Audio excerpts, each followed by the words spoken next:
Thank you for being here. Many of you spoke or wrote about issues concerning the filing of candidate papers yesterday. I will give a statement and then be followed by Ms. Jeffreys, and then ask our House Leader to make comments while we take your questions and answers. The Hawaii Republican Party expects the election officers at the state and county to execute their fundamental job to review documents concerning Representative Caldwell and Mrs. Eads and take the correct action according to the law. And we expect the elections officers to follow the law and not accept papers completed after the filing deadline. Jerilyn Jeffreys, a district resident, will file a challenge with the Office of Elections. The party is examining our options. They include everything from receiving word that the elections officers have made the correct decisions, or presenting our evidence to the elections officers at the state and county level, or to filing challenges in accordance with the statute. We are prepared to go forward with the challenge if the law is not followed. Media accounts, many of them your accounts, of the officials making the correct decision to stop accepting papers at 4:30, to then change their decision based on prodding by a Democratic Party official, point to a discrepancy in the procedures. Further, if media accounts of Representative Caldwell's city filing are accurate, then there's reason to question the proper filing of his papers for City Council.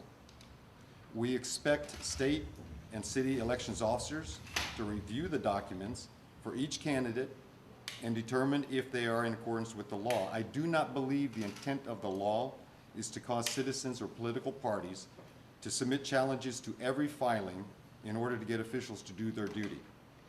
I am pleased that we have tremendous candidates to join our incumbents running for office.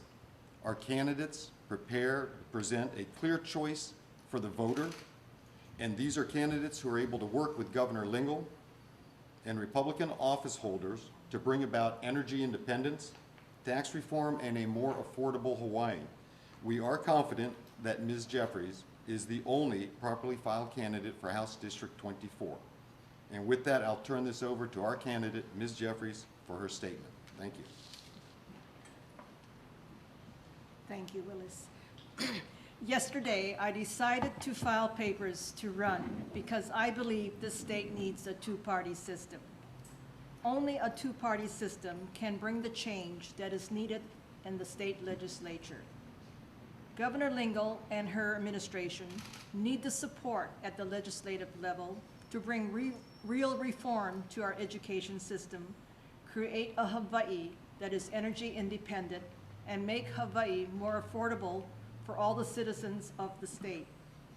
I'm very much looking forward to working along the side with Governor Lingle, all the members of the House Republican Caucus, and to represent Manoa community where I've lived for 14 years. I believe that the state and the city election officers should follow their own regulations, which I clearly read in my candidate manual, which was issued to me when I filed my nomination papers. The deadline to file is 4:30 p.m., and state law prohibits any extension or exceptions. In fairness to all the candidates who follow the rules for filing papers, I urge the city and the state election officers to do the right thing by disqualifying any candidate or candidates who did not meet the filing deadline and the necessary requirements. If in fact the election laws and regulations are not followed, I intend to submit in writing a challenge to the Office of Elections. Again, I am excited to work with the Governor Lingle, my fellow Republican legislators, and to represent my Manoa constituents.